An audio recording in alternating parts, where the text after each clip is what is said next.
Buenas tardes, estimadas y estimados oyentes. Continuaremos con la temática de la sesión inmediatamente anterior y sobre todo quiero recalcar que ya en la antigüedad hubo una especie de debate implícito, de controversia implícita entre dos tipos de estética. ¿Por qué digo implícito el debate?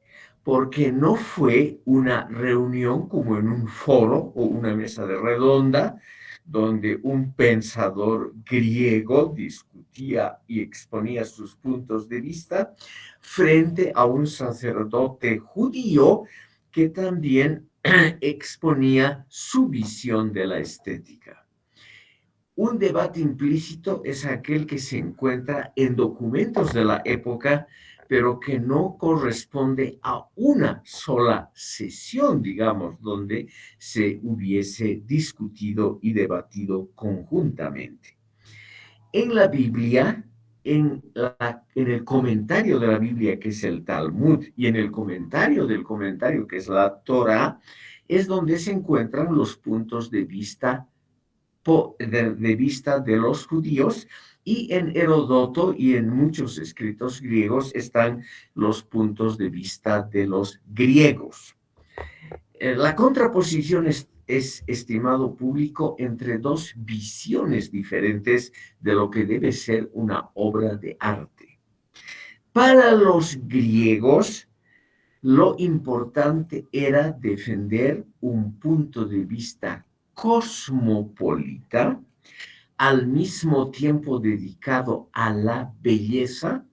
Los griegos siempre han defendido un punto de vista estético de la belleza por la belleza, y sobre todo una posición ética unida a la estética que no está limitada por principios morales. O sea, reitero, una posición cosmopolita y al mismo tiempo unida a una posición moral que no está limitada por severos códigos de conducta. Al mismo tiempo son cosmopolitas. La posición judía es una posición nacionalista, o sea, quiere liberarse del yugo babilónico.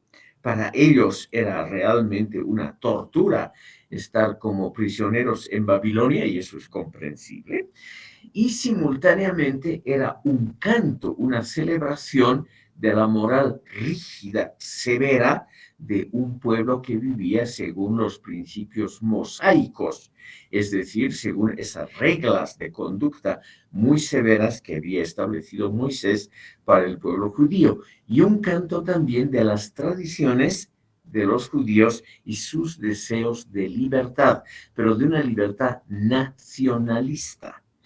Este tipo de controversia es, estimado público, muy importante en toda la historia del arte, y se ha también desarrollado en el siglo XIX, cuando los italianos se rebelaron contra el imperio austriaco, que era un imperio multicultural, multilingüístico, que dominaba el norte, sobre todo el norte próspero de Italia, y los Borbones y los estados de la Iglesia, que dominaban el centro y el sur, y que habían dividido Italia en 7 estados soberanos. Es comprensible completamente esa actitud nacionalista de los italianos, que se refleja en la ópera, en una de las óperas más famosas y más representadas hasta la actualidad, que es Nabucco. La ópera Nabucco significa obviamente Nabucodonosor, el nombre del gran rey babilónico. Y dentro de la ópera, lo más famoso es el coro de los prisioneros, que en italiano se llamaba pensiero. Anda, pensamiento. Y este coro, estimado público, fue cantado por las multitudes en el norte de Italia que querían liberarse de los austriacos. Para que vean ustedes esta importancia entre dos estéticas que ha seguido esta controversia durante siglos, vamos a escuchar muy brevemente el coro de los prisioneros de la ópera Nabucco en este instante.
Del siglo XIX, cuando Italia quería liberarse del dominio austriaco.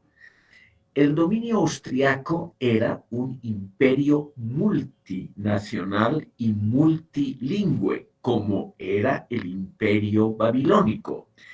Y los prisioneros judíos querían volver a Jerusalén, como han escuchado ustedes en el coro.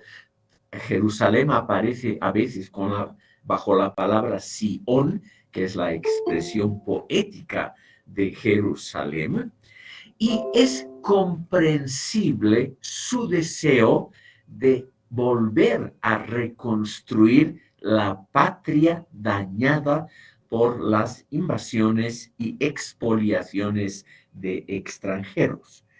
Pero al mismo tiempo les he mostrado este coro de la ópera Nabucco porque el arte aquí está al servicio de una idea. La ópera muestra las cadenas, la pobreza, todo lo que ustedes han visto, que representa la vida dura de prisioneros en un mundo extranjero, prisioneros que añoran su patria y que quieren la restauración de la misma. Pero al mismo tiempo, si ustedes han escuchado cuando el coro canta el aire grato de Jerusalén, es naturalmente una visión embellecida, una nostalgia llena de ilusiones que probablemente no correspondían a la realidad. El aire en Jerusalén era seguramente tan grato o tan ingrato como en cualquier otra ciudad. Además, el reino de Jerusalén, cuya capital, el reino se llamaba así, estaba en constante lucha contra el reino de Israel, los propios hermanos un poco más al norte, y sumidos en luchas continuas, en guerras civiles, de la cual la Biblia, el relato bíblico está completamente lleno. O sea, añoraban algo embellecido, mejorado, que representaba una realidad perdida, una realidad que es mejorada con respecto a la verdad, mejorada por la estética, por la obra de arte. Y eso es, estimado público, lo que realmente los griegos ya vieron hace 2500 años. Cuando Herodoto relata cómo era la vida en Babilonia, él relata naturalmente otra realidad.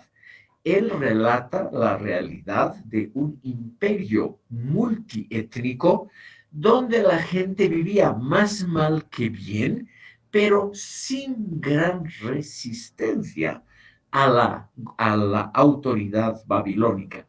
Es decir, sin quejarse demasiado, como lo hacían solamente los judíos, un pueblo muy nacionalista.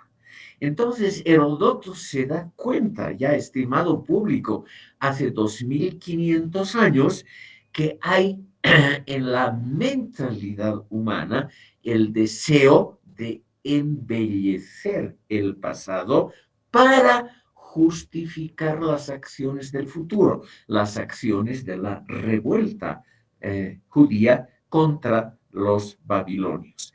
Y ese embellecimiento es el que da lugar a obras de arte, como la que acabamos de ver, que como les contaba, este coro de los prisioneros fue durante mucho tiempo el himno nacional de Italia, cambiándole los lugares. Donde decía Jerusalén, naturalmente se pone Roma, que fue después de varias luchas en 1870 conquistada y ocupada por las tropas nacionalistas que crearon el Reino de Italia y que terminaron con la división de esa región. Es para que vean simplemente la magnitud y las diferencias que hay en las obras de arte cuando éstas tienen, lo que no se puede evitar, un trasfondo político.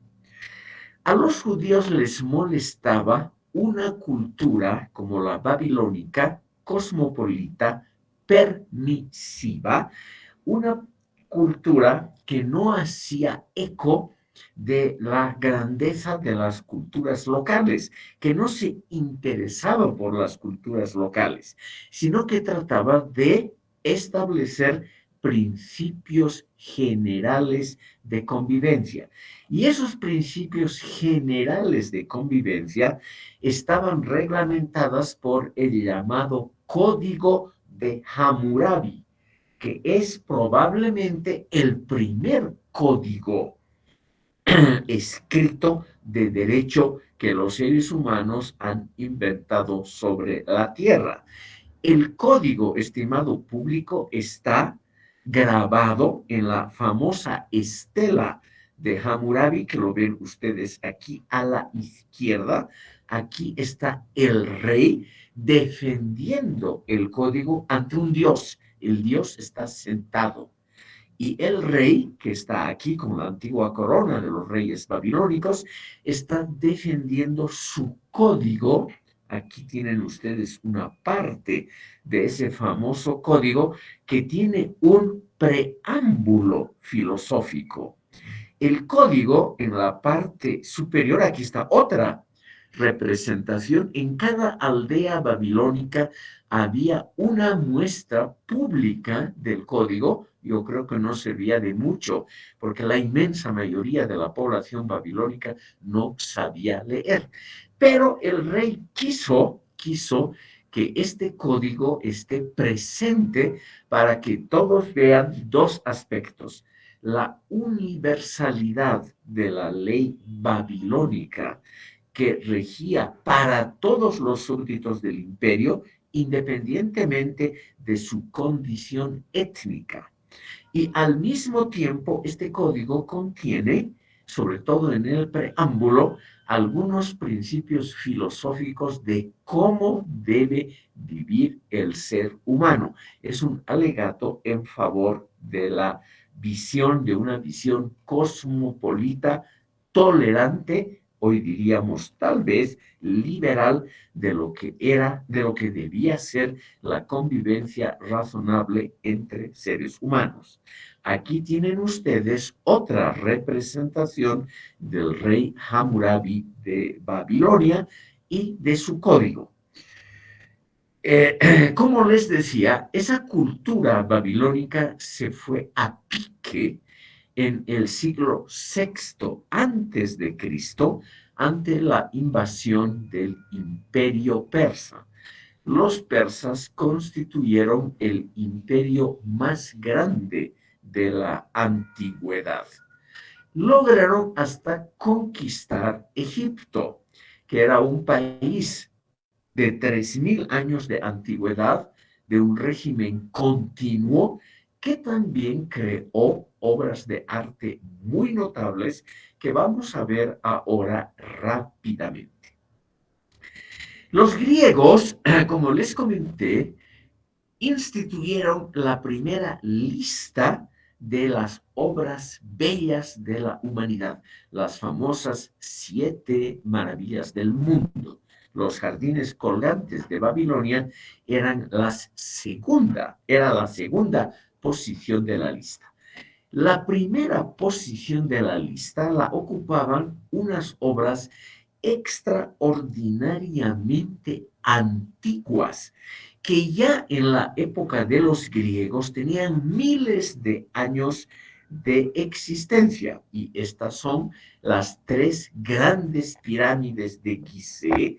Estas pirámides se encuentran muy cerca de la ciudad de El Cairo y representan desde entonces el esfuerzo humano de perseverar ante la historia. Aquí ven ustedes esta fotografía donde están las 3 pirámides mayores. La más grande es la pirámide del emperador Keops, tiene más de 4700 años de antigüedad y esta pirámide, estimado público, ha resistido todos los avatares de las guerras, de los terremotos y del tiempo, sobre todo las tormentas de arena, que en Egipto tienden a destruir las obras de arte. Entonces, lo que vemos aquí, estimado público, son realmente obras que estilizan algo. Son representaciones en el fondo de montañas. Y las montañas, en casi todas las culturas, son también el deseo del ser humano de alcanzar el cielo. Así están descritas las, las pirámides en las muchas inscripciones que nos han dejado los egipcios. Permítanme unas pocas palabras sobre el valor estético que tienen las pirámides, sobre todo para su significación posterior en la cultura griega. Los griegos, que se situaban frente a Egipto en la parte oriental del Mediterráneo, tuvieron siempre comunicaciones muy directas con Egipto. Por ejemplo, una de las primeras tragedias de Esquilo está destinada también a los misterios que tienen que ver con la religión egipcia. También la esfinge que se aparece a Edipo Rey, la esfinge es también una creación de los egipcios. Es decir, en una palabra, los egipcios han creado motivos estéticos que se repiten en todas las culturas posteriores, incluida la cultura griega. Y las pirámides siempre han sido alabadas por el siguiente hecho: la extremada sencillez de las mismas representa una estilización de una montaña, es decir, del deseo de subir, de alcanzar alturas, de conquistar el cielo, de transponernos a una esfera superior, a una esfera eterna. Las pirámides han sido construidas con ese anhelo, tanto estético como religioso y político de perdurar para siempre. Las pirámides son las tumbas de faraones, o sea, de los reyes de Egipto. Y como los reyes eran de naturaleza divina, debían recibir naturalmente tumbas que resguarden sus cuerpos para la eternidad. Estas pirámides han sido lamentablemente robadas, o sea, el interior se puede acceder al interior de las pirámides por un sistema muy complicado de pasadizos. Estas pirámides han sido ya en la antigüedad saqueadas porque el enterramiento de los faraones estaba completamente lleno de objetos de gran valor intrínseco, sobre todo de oro, plata, marfil y piedras preciosas. Vamos a ver después la única tumba faraónica que ha quedado intacta para que vean ustedes la magnificencia de esta cultura en el plano artístico. Estas pirámides, al mismo tiempo, estimado público, por su tamaño enormes o muy grandes, estas pirámides querían demostrar lo que los egipcios pensaban de sí mismos. Los egipcios siempre han creído que ellos iban a perdurar para la eternidad. Y el arte egipcio tenía que mostrar ese deseo de perdurabilidad, de permanencia, de perenidad que también tienen los seres humanos. Como dicen los griegos, los seres humanos son mortales, pero las obras que crean los seres humanos pueden, reitero, pueden ser inmortales. Entonces, el arte, y aquí este arte muy arcaico de los egipcios, es una representación de ese deseo, de ese anhelo profundo de perseverar en el tiempo, aunque los representantes personales mueran, terminan falleciendo, pero dejan un recuerdo para la posteridad. Casi todos los faraones, o sea, los gobernantes egipcios, se han hecho, se han hecho tallar en piedra para que la posteridad los admire. Aquí ven ustedes un templo egipcio, aquí ven un habitante actual de ese país para que vean ustedes el tamaño de estas estatuas. Un faraón que ocupa la parte principal y más vistosa de un templo. El templo, estimado público, está un poco en ruinas. Todas las columnas tenían la altura de las columnas que están a la derecha de la imagen y tenían vigas transversales horizontales que se han caído o que han sido destruidas. Todo esto, estimado público, tiene más de 4.000 años de antigüedad. Y obviamente estos faraones han elegido a los mejores artistas para que la representación de los mismos dure la eternidad. Uno de los templos más antiguos y hasta hoy de los más visitados por los turistas es son los templos de la ciudad de Tebas. La ciudad de Tebas fue durante mucho tiempo la capital del Egipto faraónico. Y este templo, que era enorme, el techo se ha caído. Solamente han quedado algunas de las vigas transversales. Ustedes ven aquí, hay una viga que une ambas hileras de columnas. Pero aquí hay una figura humana donde estoy poniendo el cursor para que vean ustedes la magnitud de estas enormes columnas de piedra maciza. Y nosotros, obviamente, nos preguntamos dos cosas. Primera, la pregunta técnica, como un pueblo primitivo que no tenía grúas ni ninguno de los mecanismos de la actualidad ha podido construir estas cosas enormes solo con el esfuerzo humano y ha traído estas enormes piedras desde canteras que estaban muy, muy lejos del sitio de los templos. Esta ciudad de Tebas, capital del antiguo Egipto, está situada a orillas del río Nilo, en la parte meridional del país. Es la gran capital del Egipto del Sur. Y esta ciudad, estimado público, fue durante siglos la capital del Egipto faraónico. Y la segunda pregunta que nos hacemos, una pregunta, como les digo, es el origen de las piedras y las preguntas técnicas relacionadas con la instalación de las mismas.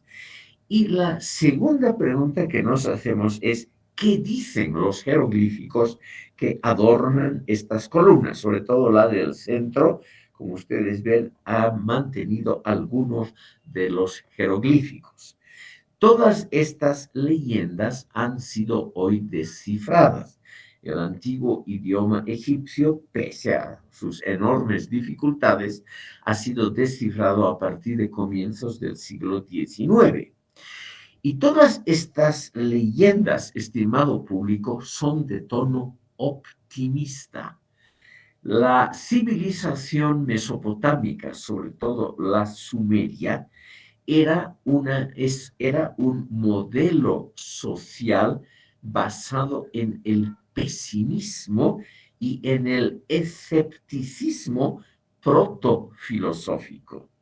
O sea, Irak, el nombre actual, la Mesopotamia, siempre estuvo abierta a todas las invasiones y a inundaciones permanentes, a periodos de hambruna, etc. En cambio, Egipto tenía un régimen de inundaciones muy productivas del río Nilo que traía un limo que era un abono natural excepcionalmente bueno. Y durante milenios esto funcionó relativamente bien. O sea, era una cultura que creía que la naturaleza estaba con ellos. En cambio, los mesopotamios tenían terror a la naturaleza. Siempre habían inundaciones inesperadas, invasiones de pueblos ajenos. No tenía límites naturales como Egipto.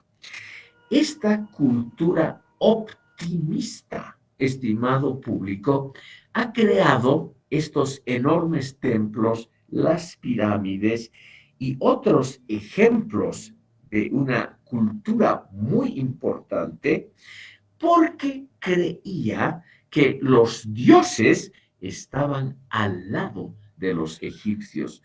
Los dioses y su representación viviente en la tierra, los faraones, representaban la bondad de los dioses. Entonces los egipcios crearon, por ejemplo, un sistema para preservar cadáveres, la momificación, porque creían que estos cadáveres iban a resucitar en algún momento y por lo tanto tenían que ser mantenidos en el mejor estado posible. Era realmente una visión optimista de sí mismos y del tiempo. Y esta visión optimista de sí mismos y del tiempo ha permitido crear un arte muy interesante que ha sido también copiado por los griegos. Al lado de las pirámides se encuentra la gran esfinge en piedra. La esfinge lamentablemente ha sido, como ustedes ven, algo afectada por el paso del tiempo y además por la obra humana. La esfinge es un león yacente con la cabeza humana de uno de los faraones, justamente del faraón Kefren que hizo construir esta pirámide.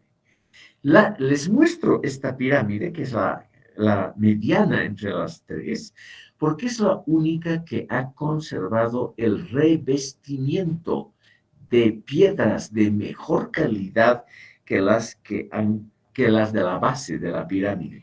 Este revestimiento es de una piedra que tiene la apariencia de un mármol ordinario. Y como ustedes ven, estos mármoles han sido robados durante milenios por los que han construido otros palacios, otros templos y otras culturas. Al contrario de la China, que se ha mantenido con la misma religión, misma escritura y muchos elementos que provienen de muy atrás, es la única cultura que realmente hasta hoy ha mantenido sus líneas de la antigüedad. La cultura egipcia faraónica terminó con la incorporación de Egipto al Imperio Romano. Julio César y su sobrino Octavio Augusto conquistaron Egipto y lo convirtieron en una provincia romana. Además, Egipto fue cristianizado tempranamente y la población abandonó la religión ancestral de los faraones que aquí vemos. Y tempranamente, en el siglo VII después de Cristo, los árabes musulmanes ya islamizados invadieron Egipto e impusieron su religión, el Islam, hasta hoy. De modo que los egipcios actuales no necesariamente se identifican con las culturas anteriores en el tiempo. Por lo tanto, estos dioses no han sobrevivido al tiempo. Sus monumentos, como la pirámide aquí en la parte anterior, muestra los estragos del tiempo. Ustedes ven, le ha salido una serie de líneas horizontales, que son las líneas geológicas de la roca con la cual estaba construida la pirámide, y, por ejemplo, soldados ya armados con armas modernas en las muchas guerras intestinas hicieron puntería contra la nariz de la esfinge y la han dañado severamente. Y en las pirámides ha ocurrido algo similar. Los ladrones han robado todo el interior de las pirámides, no queda absolutamente nada de los sarcófagos y los objetos preciosos, y también se han robado el revestimiento en una piedra de mejor calidad que tenían todas las pirámides. Solamente esta, la intermedia, ha mantenido este revestimiento original que ven ustedes en esta imagen. La Esfinge es uno de los monumentos que más ha llamado la atención de los griegos. Se repite esta idea de la Esfinge en la literatura y también en la escultura griega. O sea, este ser mitad animal, mitad persona, o sea, que sufre una metamorfosis, esa idea se ha traslucido, se ha traspasado a la cultura griega con mucho éxito, y la esfinge aparece en muchas de las grandes obras literarias egipcias. Por ejemplo, aparece en la gran tragedia Edipo Rey, cuando Edipo consulta a la esfinge sobre su destino.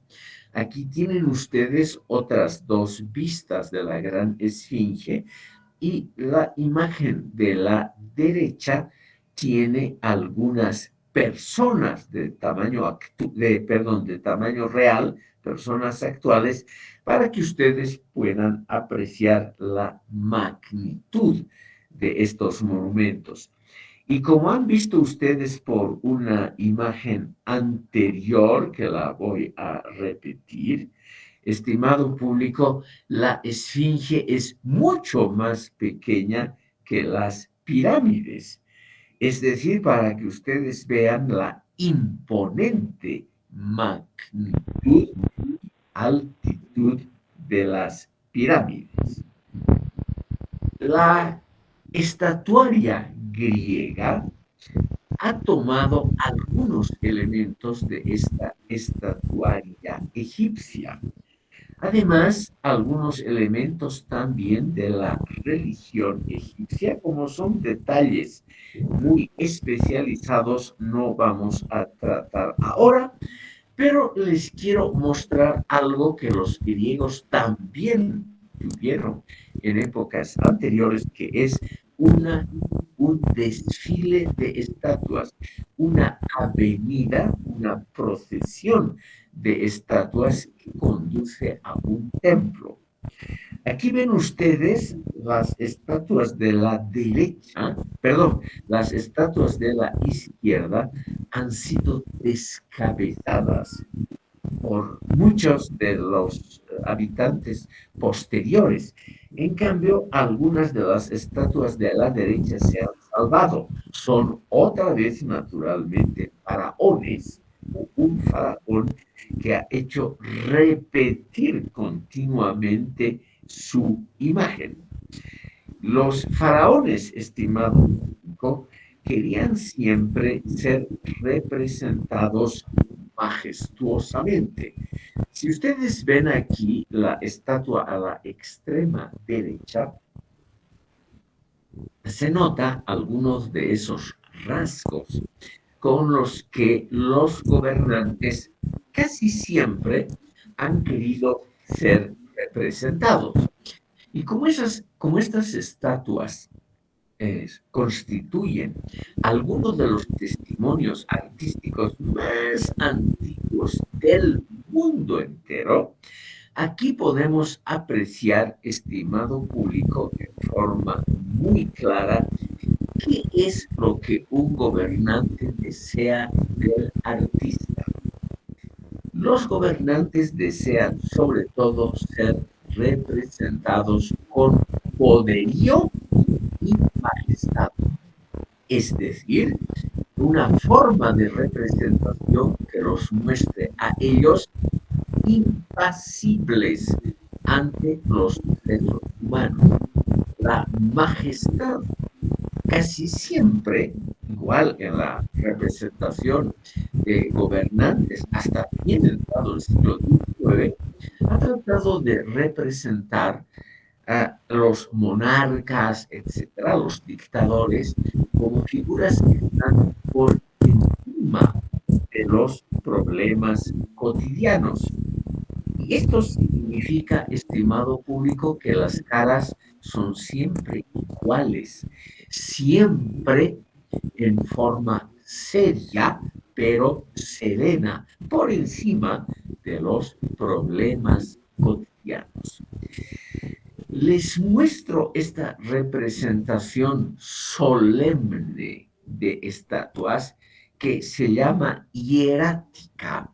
Aquí ven ustedes otra representación de faraones en un templo de Tebas, del sur de Egipto, donde sobre todo la imagen mejor conservada, que es la de la izquierda, nos muestra esas características que los artistas tenían que imprimir a la piedra. El soberano está sentado, sereno, tranquilo. Obviamente no le tocan a él los problemas de la vida cotidiana. Es un hijo del cielo, es de características divinas. Por lo tanto, los asuntos cotidianos le son totalmente indiferentes. Y la cara de los faraones siempre tiene el mismo aspecto, es decir, un aspecto serio, pero al mismo tiempo bien conservado y relativamente juvenil. Vamos a ver posteriormente cómo esto es una cosa clásica en el arte. El gobernante tiene que ser mostrado al público justamente como alguien que está por encima de los asuntos cotidianos. Estos grandes faraones, estimado público, por podríamos decir, un designio de propaganda, se han hecho mostrar en casi todos los templos al mismo nivel de las grandes figuras religiosas. Esto es otro de los grandes templos de Tebas. Esta es la llamada sala hipóstila.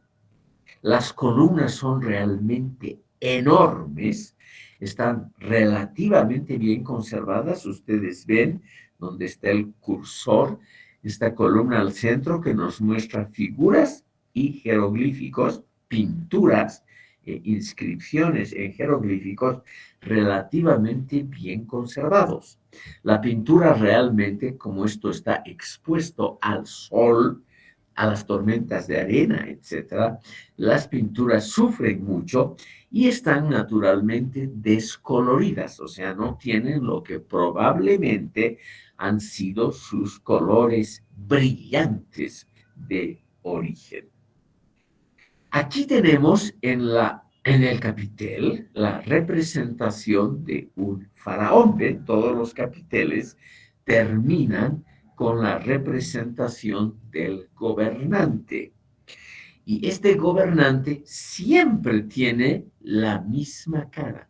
O sea, dicho en otras palabras, los artistas nunca muestran el envejecimiento, los dolores, las posibles enfermedades, en suma, el carácter humano de los gobernantes, porque estos, los faraones egipcios, que descendían directamente de los dioses, estaban naturalmente por encima de esos problemas humanos. Hasta que llegó una gran revolución estética. A esta revolución estética es que yo quiero dedicar unos minutos porque ha sido probablemente la primera donde ha habido un cambio de estilo ordenado desde arriba, un cambio de estilo muy claro y un cambio de estilo, estimado público, que no logró perdurar. Permítanme por ello que les cuente muy brevemente la historia de un faraón llamado Amenofis IV o Ecnatón.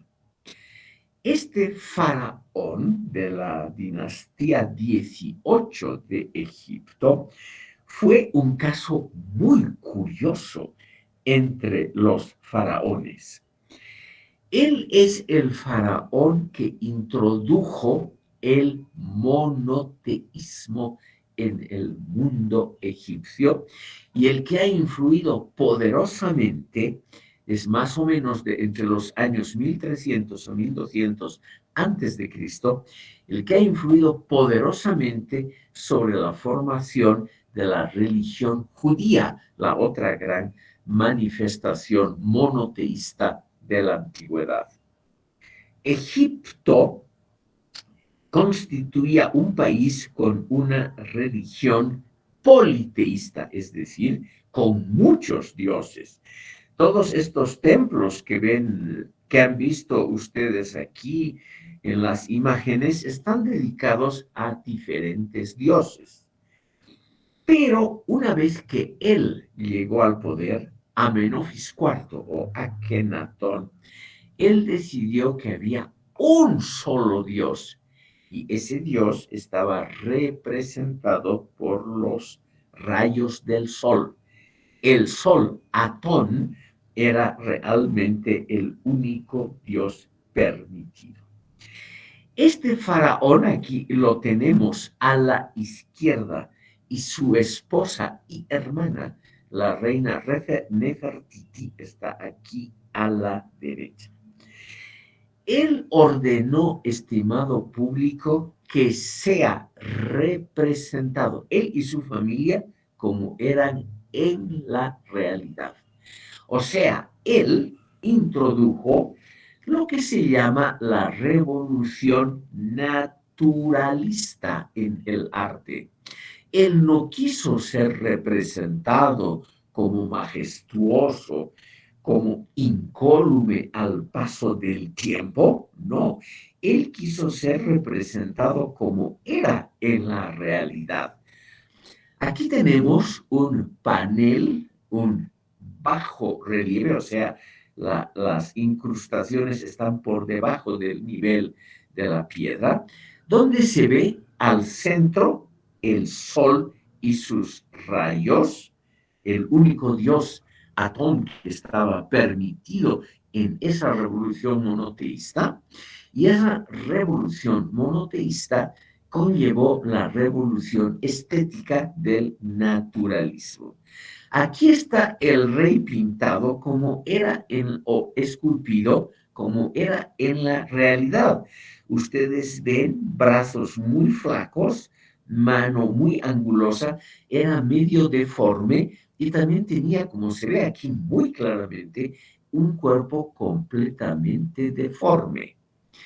Él en todas las obras de arte, que son muchas, que él hizo hacer de sí mismo, se lo ve así.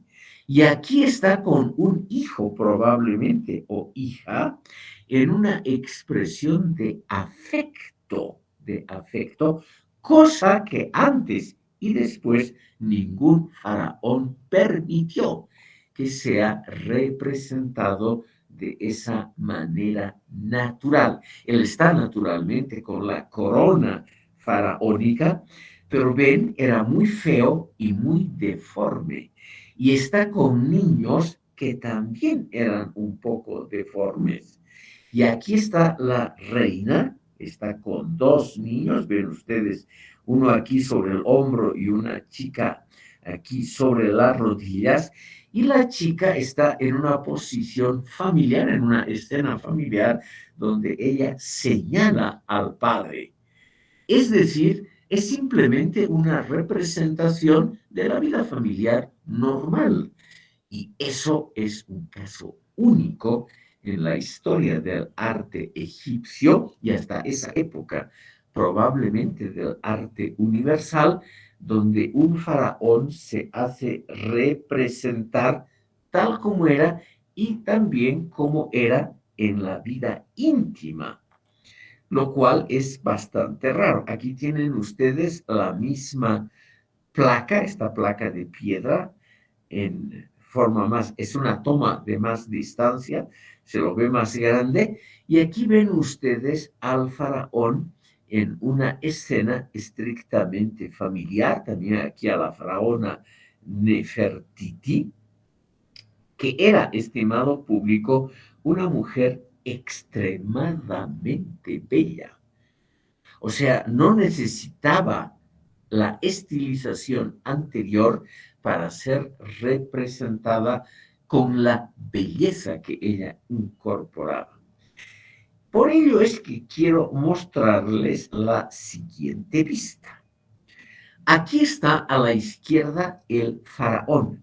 Y ustedes ven, está con unos labios muy gruesos, afeminados, con una cara muy delgada, con un aspecto sufriente, era un hombre muy enfermo, y él ordenó a sus artistas que lo representaran de esa manera, como era en la realidad, con ojos un poco achinados, como ven ustedes, con arrugas en la mejilla, con esta boca sensual y con estos labios carnosos femeninos que naturalmente ningún faraón, representación de la masculinidad, se hacía mostrar.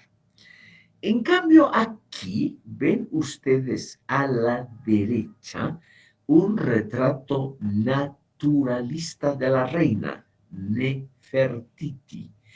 Y como es un retrato ordenado por el rey, estrictamente naturalista, aquí podemos apreciar, en primer lugar, la belleza natural de la reina, que que por ello durante siglos o milenios ha representado la quinta esencia de la belleza femenina. Además, una belleza serena, hermosa, sin mácula. Ustedes ven, aquí está con la corona real. Y hasta hoy es la representación de un tipo de belleza femenina que ha sobrevivido, digamos, a los tiempos. Aquí está de frente el mismo busto, un ojo ha sido dañado, ustedes ven aquí, el ojo izquierdo de la reina ha sido dañado, también la oreja. Pero si ustedes ven las proporciones del rostro y la serenidad natural que exhala la reina, vemos los resultados de esa revolución naturalista. Aquí lo vemos al rey. Para los egipcios, el rey tenía que demostrar virilidad, masculinidad, poder, dominio sobre los otros. Y aquí lo vemos a él terriblemente delgado, con esos labios tan carnosos y con una barba artificial, ven ustedes aquí, que no aparece en las otras representaciones de este monarca. Era muy amante del arte este faraón y además de esa revolución monoteísta, barrió a la multitud de dioses que tenía el panteón egipcio y estableció un solo dios, Atón. Por eso él se cambió de nombre de Amenofis IV a Akenatón. Y aquí vemos otra vista de la reina Nefertiti con esa belleza imperecedera y eso que es un retrato naturalista, estrictamente como ella era. A la izquierda, este panel en piedra nos muestra a la hija mayor del rey. El rey no tuvo hijos varones y por lo tanto la corona pasó a su yerno, el casado con esta mujer, que era Tutankamón, muy famoso porque la tumba de Tutankamón, un faraón de ínfima importancia que reinó además muy poco, ha pasado a la historia Tutankamón porque su sarcófago y su tumba fueron encontrados completamente intactos alrededor de 1923-24. Y los tesoros de esta tumba de Tutankamón constituyen el atractivo principal del Museo Nacional de El Cairo. Esta placa simplemente nos muestra también aquí la enfermedad que tenía el rey y sus hijos o hijas. Aquí vemos otra de las hijas con una cabeza abombada. Esto, estimado público, era la enfermedad que tenía el faraón y la familia real. Entonces, la revolución naturalista que vemos aquí, estimado público, dio resultados muy interesantes. En primer lugar, estos resultados que aquí los contrapongo en estas imágenes, una persona doliente y enferma, aquí, que quiso ser mostrada, exhibida con sus dolencias, con su fealdad, porque él ordenó a los artistas el hacer un estricto culto a la naturaleza. Pero en el caso de su esposa y hermana Nefertiti, obviamente el resultado fue diferente, es una muestra de belleza perenne. Imagínense ustedes, estimado público, este busto de 1300 antes de Cristo, o sea, tiene más de 3300 años de existencia, está en perfecto estado. Simplemente les muestro esto para que vean ustedes la calidad con que estaban construidos los artefactos del arte egipcio, que por ello los griegos lo han admirado intensamente, han admirado este arte que realmente ha resistido la prueba de los tiempos. No solo las pirámides, ejemplo de la perenidad, o sea, del hecho de resistir el paso de los tiempos, pese naturalmente a muchos daños. Como las pirámides están sin el revestimiento, solamente esta del centro tiene todavía el revestimiento de mármol, estas pirámides están sometidas a un clima muy riguroso, muy caliente de día, muy frío de noche, con mucho viento que trae mucha arena, están en medio del desierto. Lo que se ve aquí a la derecha es una plantación artificial. Aquí empieza inmediatamente a la ciudad del Cairo. Se ha convertido esto prácticamente en un suburbio de esa ciudad que crece enormemente. Entonces, ¿qué han pensado los griegos que tenían este contacto intenso con la cultura egipcia? Ellos han admirado a los pueblos que estaban en contacto con ellos en el campo estético y los han criticado severamente en el campo político. Si ustedes leen el comienzo de la gran obra de Aristóteles, La Política, él expresa por qué los griegos estarían en el fondo predeterminados a dominar a los persas, porque los persas no tenían el uso de la razón que tenían los griegos. Pero en el caso de los egipcios, los griegos han admirado sobre todo la antigüedad de esta cultura, la perseverancia del idioma, de la religión, salvo esos es muy breves años del reino de Akenatón, inmediatamente el sucesor Tutankamón ordenó el regreso al politeísmo y a los dioses anteriores. Pero los griegos se dieron cuenta de que el arte es algo hecho para la eternidad, para que prevalezca por encima de los hechos humanos, de la breve vida que el destino nos ha dado a los humanos. Había que dejar un testimonio justamente de la vida. Y los griegos han establecido, es una ironía del destino, han establecido esa lista de las cuales les he hablado, que es una lista claramente de estética, las 7 maravillas del mundo.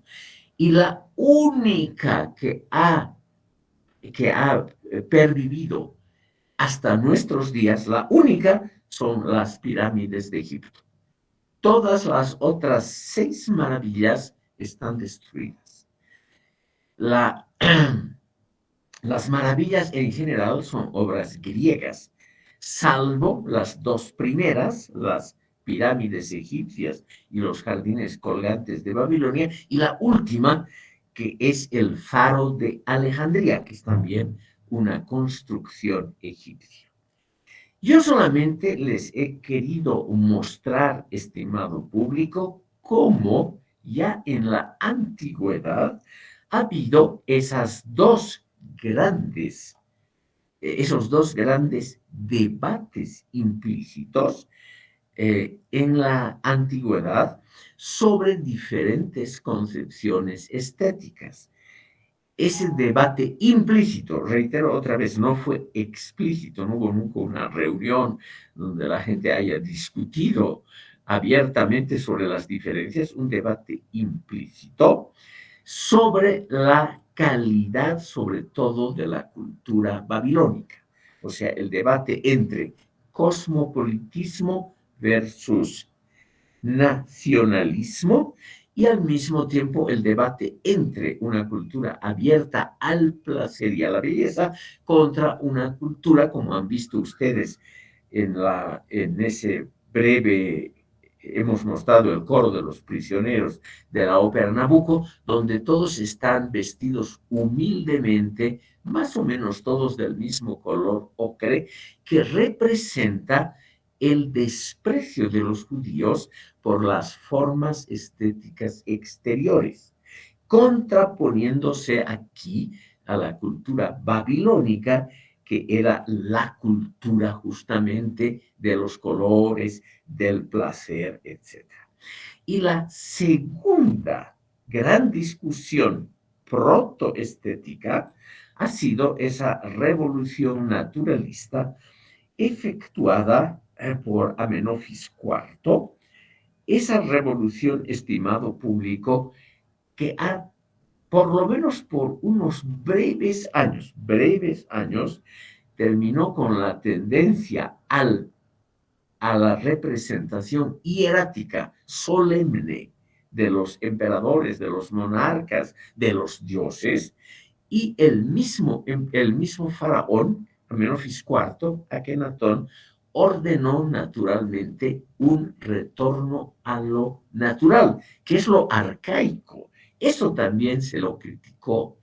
A él cuando Tutankamón restauró los antiguos dioses y los antiguos ritos y volvió la antigua clase sacerdotal al poder, duró muy poco el experimento de Amenofis IV, pero como era muy popular en el pueblo, los sacerdotes, en el fondo los intelectuales de esa época, escribieron y están en muchos de los templos las declaraciones contra este rey. ¿Por qué el politeísmo es algo más avanzado que el monoteísmo? ¿Y por qué el arte que embellece, el arte que transforma a los faraones o a cualquier representado en algo eterno, sublime, incólume al paso del tiempo, porque eso es preferible al arte natural que los egipcios de esa época, 1300, 1200 antes de Cristo, consideraron una vuelta a algo arcaico y superado. En cambio, Amenofis en su tumba puede reírse de todos ellos porque este tipo de representación naturalista hoy en día es mucho más apreciado,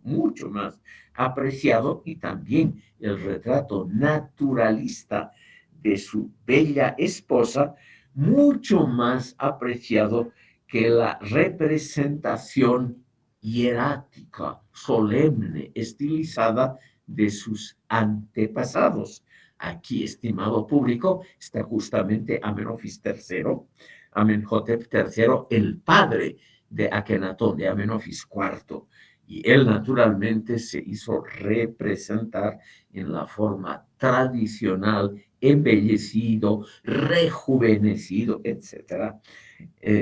Muy diferente a su hijo. El hijo seguramente en su tumba puede estar pensando que por lo menos en el plano estético ha triunfado sobre el padre. Estimado público, como ya es las 13:30, aquí vamos a terminar. Pregunto si hay tal vez alguna pregunta, algún comentario o algo así. Si no hubiera ningún comentario, estimado público, entonces lo que haríamos es reunirnos el próximo jueves, perdón, el próximo miércoles a las 10:30, y ahí estudiaríamos la cultura persa de las orientales, la que estuvo más cerca de Egipto, perdón, la más cerca de Grecia, y también veríamos el comienzo de la estética clásica griega. Les deseo un buen almuerzo. Gracias, doctor. Lo propio a usted. Hasta luego, doctor. Gracias, Gracias. doctor. Gracias, doctor. Hasta luego. Buenas tardes. Hasta luego, que les vaya bien. Gracias, hasta luego. Hasta luego. Gracias a usted por escucharme. Gracias. Hasta luego, Hasta gracias. luego, doctor. Hasta luego.